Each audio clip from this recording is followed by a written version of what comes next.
The clock has started on the Los Angeles Kings. 10 minutes on the LA Kings, who Jesse Blake notably picked as a sleeper to make the playoffs last year. And you know what?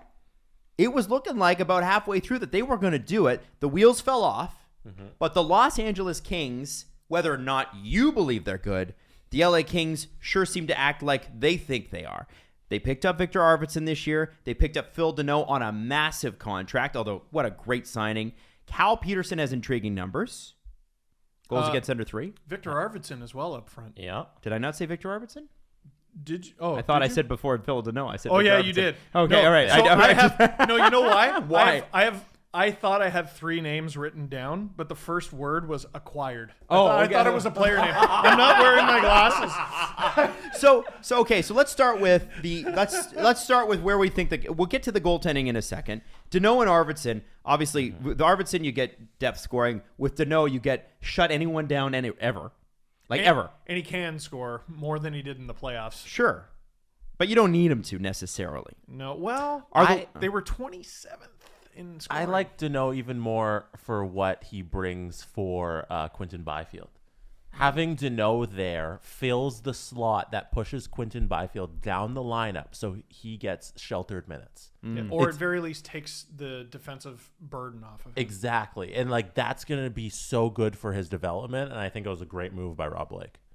So to have them as a tandem for a long time too. Oh yeah, 100%. But this is there's a lot of things on this roster. So firstly, I want to say, can you believe this?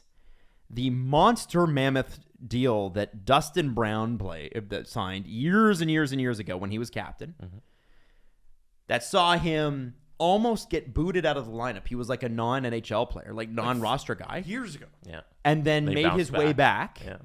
I have to honestly, the Dustin Brown story needs to be told a little bit more because this guy almost fell out of the league and just clawed his way back. He is now top line again with Kopitar and Arvidsson.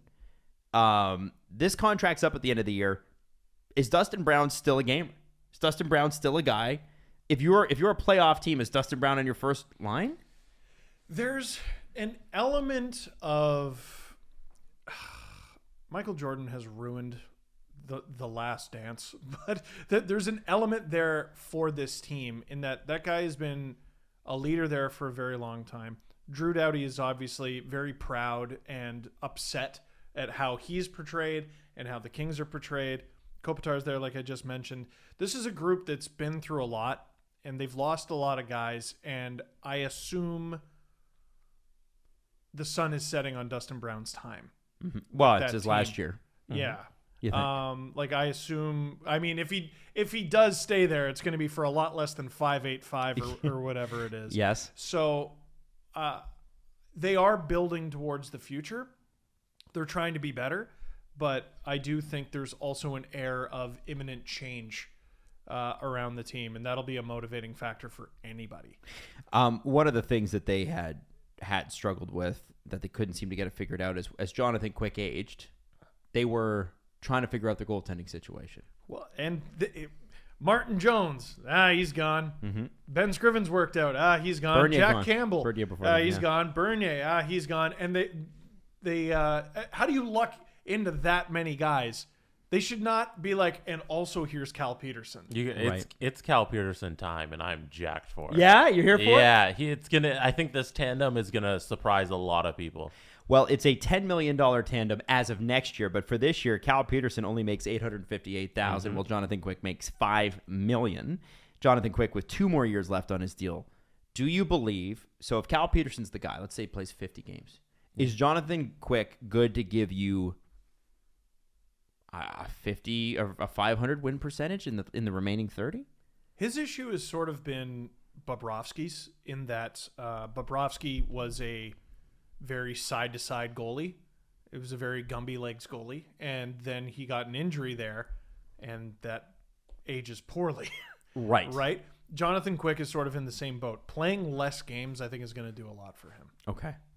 Playing fewer games. And so, so that'll be interesting to watch. Then you go to the defense here. Drew Doughty has obviously had a resurgent season, and actually was pretty good in the bubble from what I understand. Was he in the bubble? No, wait. No, he wasn't in the bubble. No. But he was going into that 1920 season. People were like, oh my God. First off, terrible deal. Drew Doughty's out. Oh, He's not very good. The trifecta of Doughty, Carlson, OEL, all those big deals, they at one point looked like they stunk. They did. No. Drew Doughty had a resurgent year. No question. At 11.5. But here's where we fall off, is right after his name. Alex Edler has signed for a year. Oh, man, I forgot about that. Yeah. $3.5 million. He's your second highest paid D-man. Not the best year in Vancouver. I want his agent. So let's go with, after Edler, it's Ole Mata. Mm-hmm. And then played it on a million teams. Matt Roy, Sean Walker. Sean Walker's been solid forever. Yeah. It's thin. It's not the greatest. They were tied for 19th with St. Louis in goals against last season. Yeah. And I know former Leafs prospect, Sean Dursey is there, but I don't think he's doing as well as they maybe hoped he would work out after the Muzzin trade. Carl Gunstrom's numbers are not great. There's room, though. Yeah. So we moved to the forwards. And Steve, you wanted me to bring up, for some reason, and I don't know the reason for this, their top scorers for last year. So Enzi Kopitar, by the way, age and all, had 50 points in 56 games. 37 of those points were assists. He had 37 points on a team, 37 assists on a team that was 27th in goals. Who are the top 3 goal scorers on that team? Let me pull that up for you. And what did they have? Okay. Well, nobody got over 20. That's tough. That's tough. He had 37 assists on that's Sabres-esque. Yeah. When we were talking about Taylor Hall, he didn't score any goals, but how did he put up assists? No one else scored. Are you ready for this? Hit me. Who do you think it is? Dustin Brown might be on there. Kopitar only had 13 goals. I hope he's not on there. Maybe Doughty? Jesse, who do you think? It wasn't Byfield. He didn't play enough. Oh, who's Is buddy it- who I wanted the Leafs to get at the deadline? Iafallo? Yeah. Brendan Lemieux. So Iafallo was tied for third. It was not Brendan Lemieux. It was, in fact, ancient Dustin Brown. Wow. 17 goals, 14 assists. Wow. And, he took the most shots on the team, too. But all the same, you'd never expect Dustin Brown to lead them in anything in a stats category anymore. He should not be leading a team in goals. Right. Yeah. So, but here's the thing, That's a though. problem. That's not even a shot against him. This team did play extremely well to start the year last year. And they did add Arvidsson and they did add Deneau. So what are they? What are the Los Angeles Kings? You got to build around your goaltending, which is something they've done for a long time. And Deneau, I think, takes a lot of defensive load off of everybody. It takes it's going to make all 6 of their defensemen look better. Mm-hmm. It's going to make Byfield look better, which I thought was a really good point. It just makes life easier for everybody. They're still going to struggle to score goals a little bit, but when you're not having to worry about defense as much as you were, maybe that helps everyone. It could. And some young guys are going to take steps. They maybe more than most teams in the league need someone to come out of nowhere and just go, by the way, I'm a 20-goal scorer now. I'm going to tell you right now. I think the Kings get a lot more from the future big 3 that they'll have on this roster. Quentin Byfield, Alex Turcotte, Akil Thomas. I think that's the future Los Angeles Kings. Are they going to be up this year?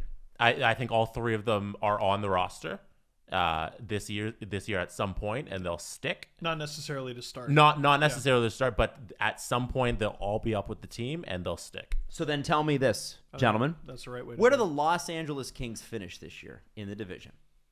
I think this might surprise you. I have them in 3rd in the Pacific. Third. Wow. There's got to be an overachiever, and I think it might be them. Interesting. Jesse Blake? I have them 4th. Wow. I have them 5th. And I have them just edged out by the Flames, I think this who is finally get it together. Is this the first team that none of us agreed where they were No, going to finish? it's not the first one. Not the first No, one. this is the first one that 2 of us didn't have the same answer. Oh, really? Okay, Yeah. all right. Well, listen. I think LA's on the upswing. I feel like they might get a wild card, but I do feel like they get edged. And I do think, obviously the Pacific is a harder division. It's a better division than the Central. I think they get into the playoffs. I really do. but I don't know that they are anything about. Can you tell me that they are better than the Flames? Honestly? Yeah. All right. I think they finish 4th in the standings and they don't make the playoffs. Oh, Jesse Blake. I think they everybody. get a little squeezed out by a team in the Central there. I'm not We'll see. totally confident in my pick. I did have the Flames 3rd, and then the more we talked during the Flames video, I was like, let's erase that. We are 30 seconds over, gentlemen. We must stop the watch.